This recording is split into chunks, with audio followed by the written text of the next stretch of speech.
everyone, Stephanie here. So I'm going to start off by apologizing that this video has taken me so long to get up, but I've been feeling pretty crappy, like most people do in the first trimester.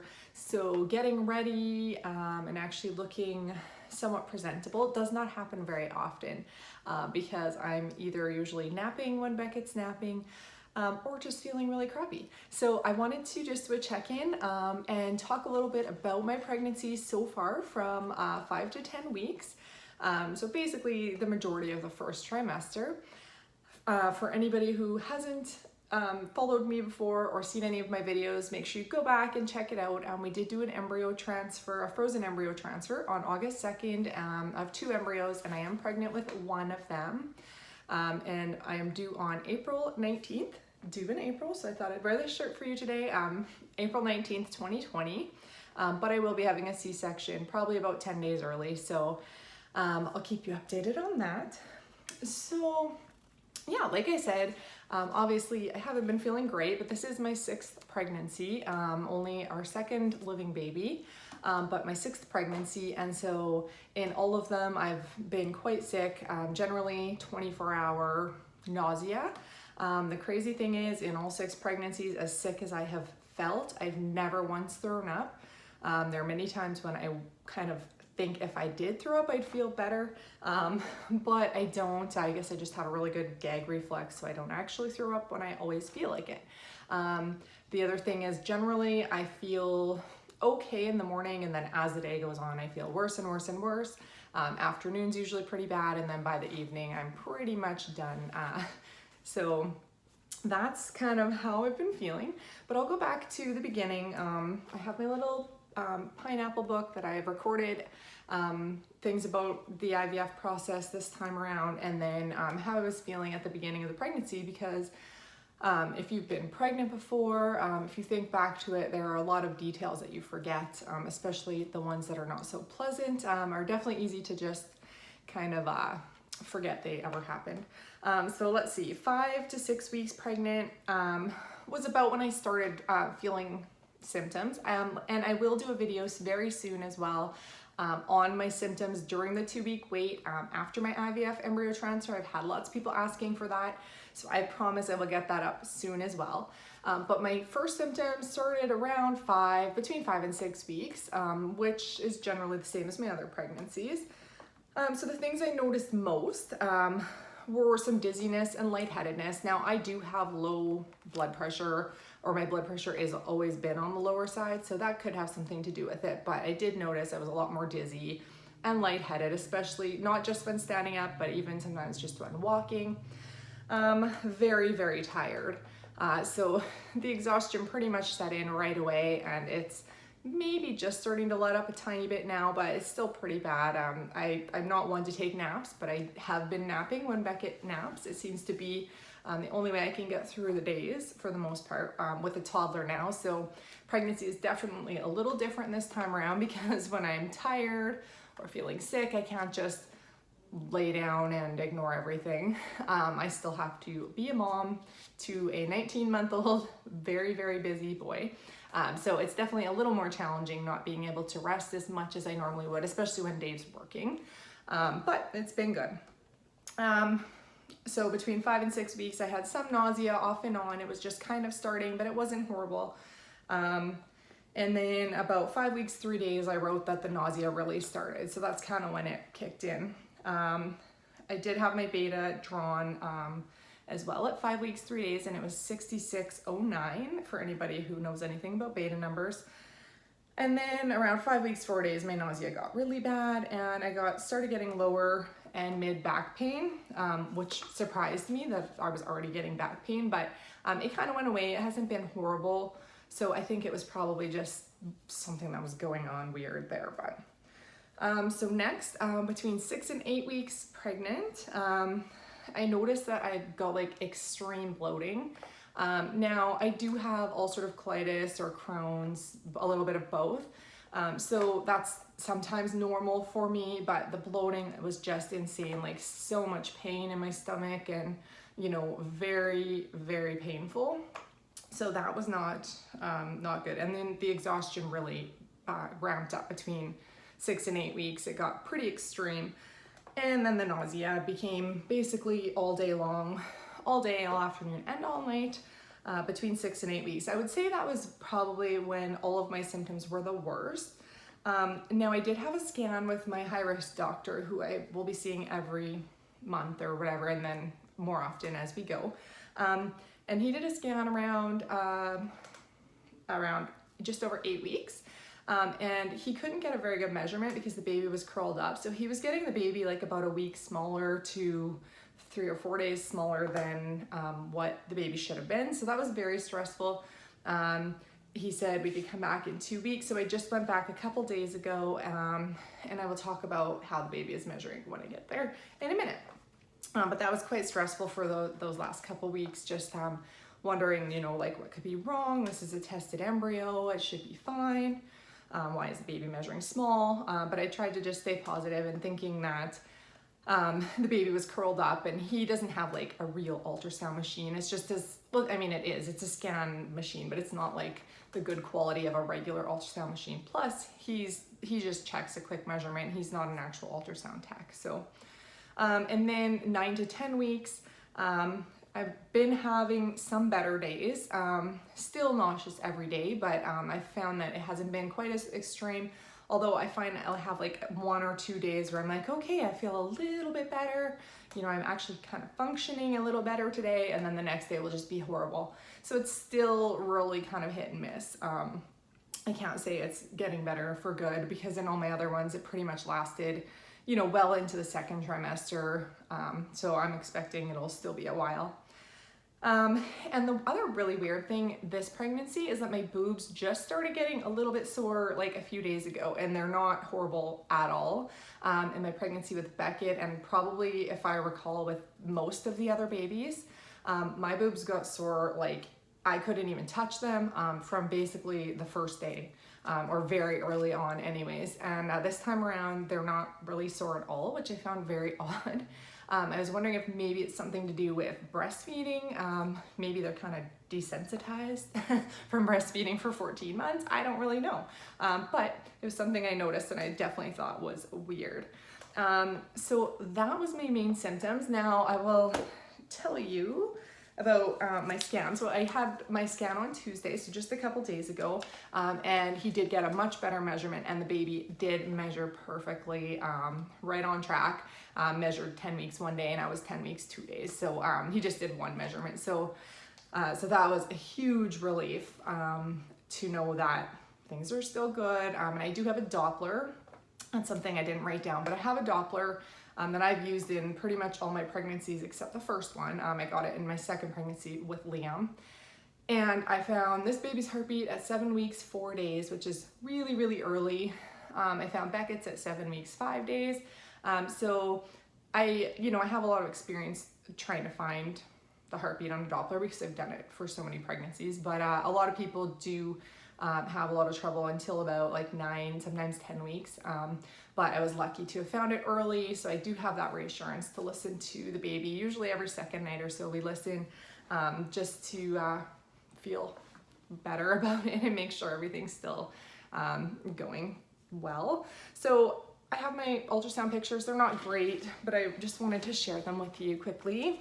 So this is the embryos that we transferred. Now, we do not know which one took and which one we lost, but this one was fully hatched and this one was not. And the fully hatched one didn't thaw really, really well. So my gut feeling is telling me that this is the one that took. And the other thing we know about the embryos is that one was a boy and one was a girl, but we don't know which one. So at this point, we now have to wait until probably the 20-week scan, maybe earlier, we'll get lucky. If I have another scan, around 16 weeks or something, maybe they'll be able to tell. But the embryo they said was better was the girl embryo, and my guess is that that's this one, but like we'll see. We'll have to wait and see what happens. And if the baby is a boy or a girl, I guess then we'll know better which one actually took. So at 6 weeks, I had My first ultrasound, this is like a terrible picture. You really can't see anything. It's like super fuzzy. So the baby was very tiny. And then, like I said, at my specialist, he just has that kind of crappier scan machine in his office. And this is the one he did at 8 weeks. Also a really terrible picture. You can't really see anything. I think it's the baby, and I think that might be the sac still. This is the one where he didn't get a good measurement. Baby was anywhere from 7 weeks, 2 days to 7 weeks, 6 days, and I was supposed to be 8 weeks, 2 days. So that's why I was super stressed. But when I went yesterday, baby has grown quite a bit. Still a very unclear picture. You can't really see what's going on, but I think this is baby's head and body. So this was 10 weeks, 2 days, this picture. And my next scan is October 10th in Calgary at the high-risk clinic there. So they're going to start really watching for placenta accreta. Now all my scans, my major scans, will be in Calgary at this clinic so that they can try to make sure that I'm monitored closely and that I don't end up having placenta accreta. So now that I'm getting kind of past the first trimester, that's something I'm starting to stress a little bit about. But hopefully, like with Beckett's pregnancy, I won't have it. So I'll just try to stay hopeful and positive. But I also know that, I do have quite a bit of an increased risk, especially now after having a C-section. So it's something we're monitoring closely and we'll be very, very closely watching for. So I just had one more thing I wanted to show you because it's super cool. So I have this app called, I think it's called Pregnancy Plus, and I just wanted to show you because it has really cool illustrations of what the baby looks like at each week. So I just wanted to show you now. I'm gonna have some glare, so it's not gonna be that easy to show you, but I'll try. So I just wanted to show you, so this picture that I showed you here of the embryos, sorry, now I have glare on that. That was when they were 5 days old, 5 and 6 days old when they were biopsied, and this was the day they were thawed. So they were pretty much the same age, the 5 and 6 day embryos. This is an embryo probably at about 3 days, right after it has been fertilized. So when you're considered 2 weeks pregnant, this is what the embryo looks like. It's about like 5 to 7 cells. And then by day 5, when I showed you those pictures, it's more like 100 or more cells. Okay, so, week 3 is when the blastocyst burrowed itself into your uterine lining. So this is when, after the embryo transfer or natural conception as well, this is when implantation happens. So you can see the embryo burrowing itself into the lining, super cool. Very realistic. Oh, actually I should turn on the sound. It's got the sounds. It's kind of creepy. You can also like move it around and like look at it. Okay, anyway, I'll find cooler ones. So week 4 is when, following implantation, embryonic cells start to differentiate and separate into embryonic disc and establish 3 primary germ layers. So here's what it looks like when you are 4 weeks pregnant. Definitely looks kind of creepy. So that's all the sounds in there that I guess you would hear.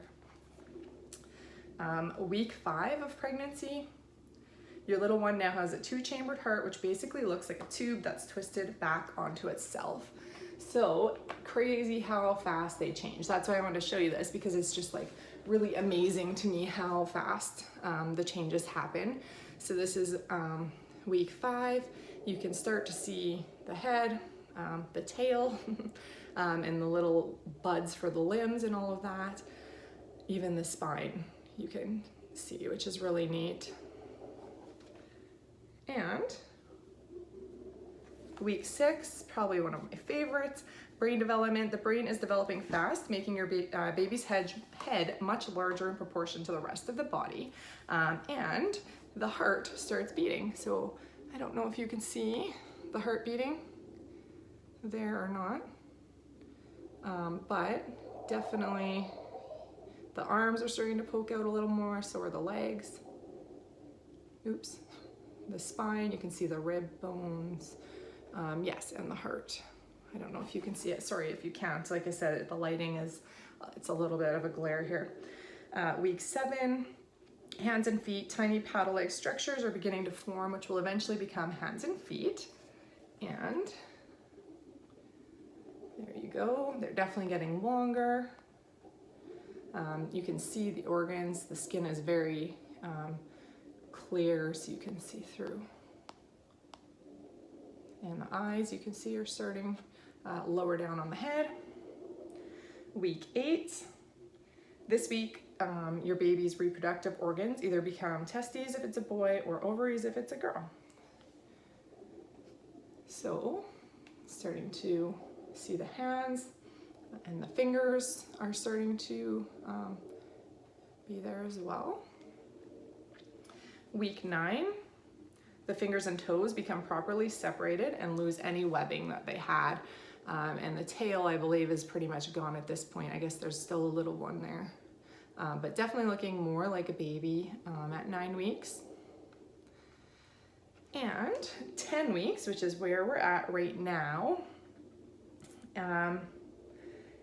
Fingernails. If you could touch the little fingers, you could feel that tiny fingernails are beginning to form, which is really cool to think of. When I did have Liam and Bria, they were both born at 16 weeks, and they had fingernails, which I thought was really quite interesting as well.